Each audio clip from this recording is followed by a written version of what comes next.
you see that post? People are talking. Here's what's trending on the Rickey Smiley Morning Show. All right, y'all, Rickey Smiley Morning Show, 25 minutes after the hour, y'all. It's Mental Health Awareness Month, and it's time to break the stigma, y'all. I talk about it in my book, y'all. If you really want to read a good book, make sure you read Sideshow, especially if you're dealing with grief. And I'm telling you, man, grief will mess with your mental health. And this morning, we got the pleasure of speaking with my good friend, family psychologist, the one and only Dr. Alderwan Tart. We're so happy to have you. Good morning, Dr. Tart. Good morning. How you doing? Hey, man, happy to have you. And this is a big deal right here because May is Mental Health Awareness Month. And I'm so glad that we're trying to break the stigma in the generational curse of not talking about mental health. And so breaking the stigma, let's start with that. What does that mean? All right, so when we start thinking about asking for help, we look at it like it's a bad thing. When in reality, it's a great thing. In the Bible, it says, plans fail due to lack of counsel, but with many advisors, they succeed. So basically what that means is the more people you talk to, the better you feel and the smarter you get. So when you talk to someone about your emotions, your grief, your depression, you actually feel better. It doesn't go in your body, it comes out. So that's why we have so many headaches, stomach aches, gastrointestinal problems, is because we don't talk about our emotions. And Ricky, you know who's guilty of that? It's men. Yeah. Men are the ones that don't talk, and that's why we have worse mental health and physical health, because we don't let all this stress that we're carrying out. And we should. We deserve it. Yeah, you've been in a relationship, you tell somebody what you got going on mentally, and they get mad at you and throw it in your face. That's why a lot of men stay silent. You know what I'm saying? Well, use it against you. Hold on, Ricky. That's the negative thing. There are a lot of times, and the reality is most men actually trust their wives, their moms, their female best friends to be able to open up and have consolation. It's the single men who are dying sooner because they don't have that support. Every wife will tell you that her husband comes home and he feels comfortable. They have a good relationship, opening up about what's going on in his world. And that's why married men live longer, because they really do have a helpmate to be able to talk about how they feel. So I don't want to, I know that's real what you said, but I don't want to discount it because there's too much stuff in social media where men really are benefiting from having great women at home. Absolutely. I agree with you. Thank you for making that correction. Now, Dr. Tar, I know we are in the social media age, right? And while there are a lot of benefits about being on social media, there's also a lot of negative effects with social media as well. What effect does social media have on mental health? It's really bad, right? Matter of fact, this is why cell phones are being banned in schools, because they're finding that the average kid is lonely. So they're scrolling. They call it fubbing. They're scrolling. They're on TikTok, but this is the loneliest generation ever because they're not connecting. So we used to be in the cafeteria talking before school, after school. Now you see kids on their phones, and they're entertained, but once they get off, they feel depression because they don't know how to connect and talk to people. Right. That's right. so true. So true. So let me ask you. And that's why this is why we had the loneliest generation ever across the board. Yeah. You know, is that people want to connect, but they're on their phones and they're missing that sense of connection and warmth and connection to the community. Mm-hmm. So, doctor, are mental disorders, are they caused by chemical imbalances or are they situational?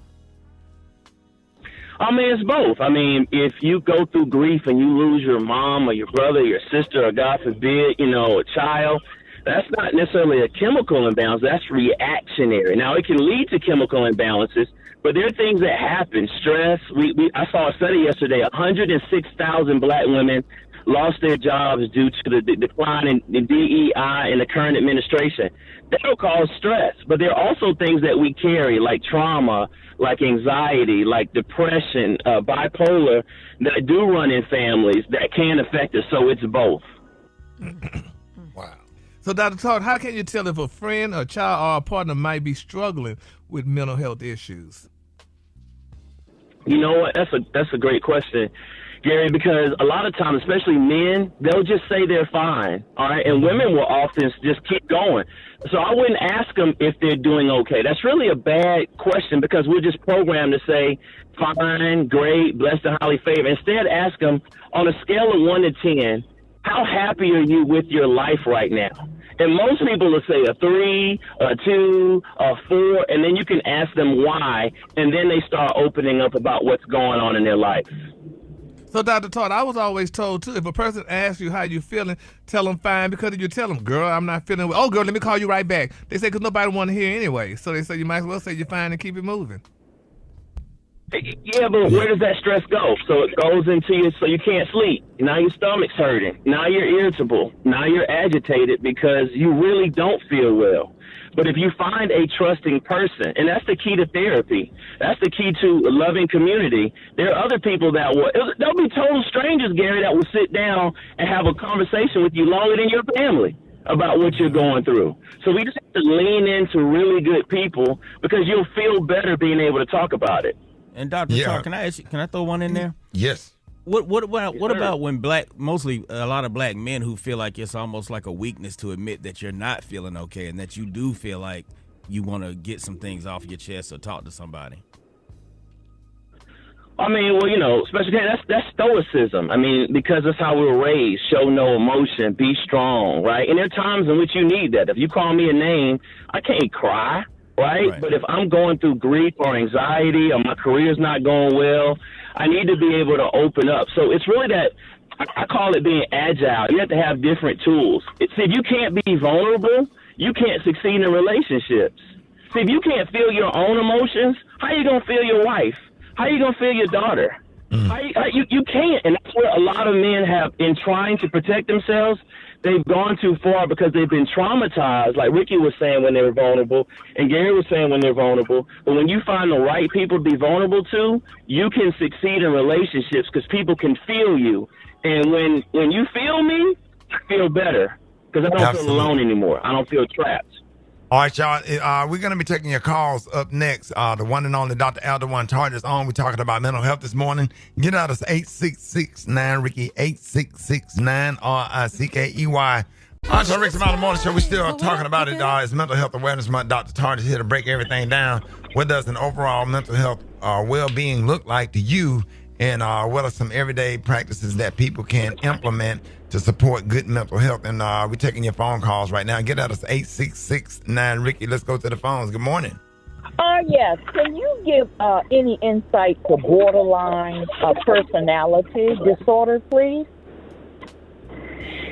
All right, when we start talking about borderline personality disorder, it's called an Axis 2 diagnosis. It's really about personality, and it's very, very serious. So someone has borderline personality disorder, they absolutely have to be in therapy. A lot of times it's characterized by really, really, really extreme displays for attention.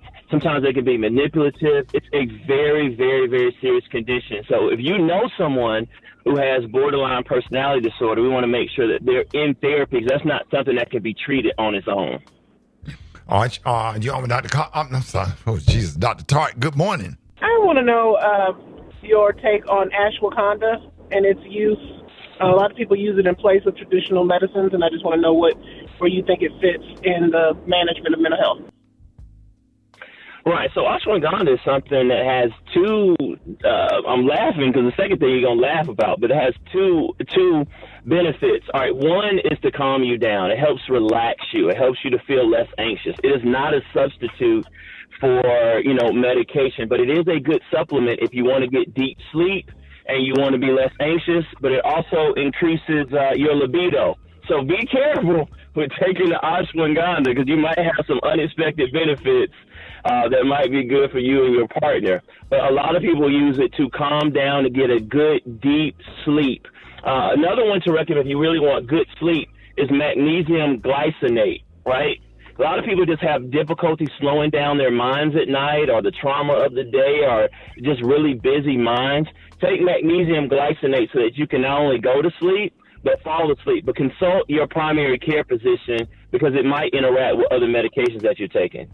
Yeah, that sleep is so important. I'm sleep at 7:30, 8 o'clock every single night. Try my best to sleep through the night. You on with Dr. Aldewan Tart. Good morning. So I had a family member who husband just committed suicide yesterday, and so I'm just wanted to know, like, what kind of condolences can we offer a family member? And this is my second time dealing with someone directly close to me that has committed suicide, and I'm trying to understand my emotions. I have the anger, the disbelief, just I'm all over the place with my emotions. And how can I make sense of something like this? Well, first of all, my heart goes out to you. I think anyone that just heard that had empathy for you, right? So the first step is going to be shock. You're not going to believe it happened, right? That is normal because your brain is trying to brace, and it's not uncommon for people to forget that it happened or to be shocked because they put it to the back of their mind. So first thing you want to do is you want to talk to someone. You want to be able to let all of those emotions out. It's okay to be angry. It is not uncommon to be upset with the person who took their life because they didn't tell you or they didn't reach out, or to even be upset with yourself for not being able to see the warning signs. But oftentimes it's very difficult. And linking it to what Rickey said, you know, the number one risk factor for like suicide is actually sleep deprivation. It's not someone saying they want to hurt themselves. It's like when we're deprived of sleep for 3 to 6 months, that is a major, major indicator because it negatively affects your mood. So my heart goes out to you. I want you to go to like Grief Share and be able to join a group and be able to talk about it with those who are caring so that you can work through this. This is not a one-time session. This is something you're going to need for the next 6 months to a year and over time to be able to process your loss. And my prayers are with you. Oh, man, we want to offer our condolences not only to you, to anybody out there that has suffered a loss. Dr. Tart, if anybody want to get in touch with you or follow you on social media, how can they reach you? Yeah, you can go to drtart.com. That's DRTARTT.com. Or follow me on Instagram at DRTARTT. That's at DRTARTT. And that's why we need to talk about it, because when our emotions build up, it really attacks us from the inside. So men and women listening to that last story, please open up and reach out to someone, because people will feel you and they will help carry your grief, your anxiety, your depression, your loneliness with you so that you can feel felt, you can feel heard and seen, and people can grieve with you like they care. Dad, hey, Dr. Todd, thank you so much for taking the time to come on with us this morning to talk about something that people need. People are out here suffering, burying loved ones, dealing with depression, and then got to deal with customer service and mix in with crazy driving and trying to be safe. It's a lot. It is a lot. And I can see why some people are going through some of the things that they're going through, because they don't know how to process this stuff. Dr. Tart, thank you always, and we look forward to talking to you again. Coming up, appreciate it one time for Dr. Aldewan Tart. That's right. Coming up, we got the Mix Up Stay in Your Head all day. Up next, Rickey Smiley Morning Show.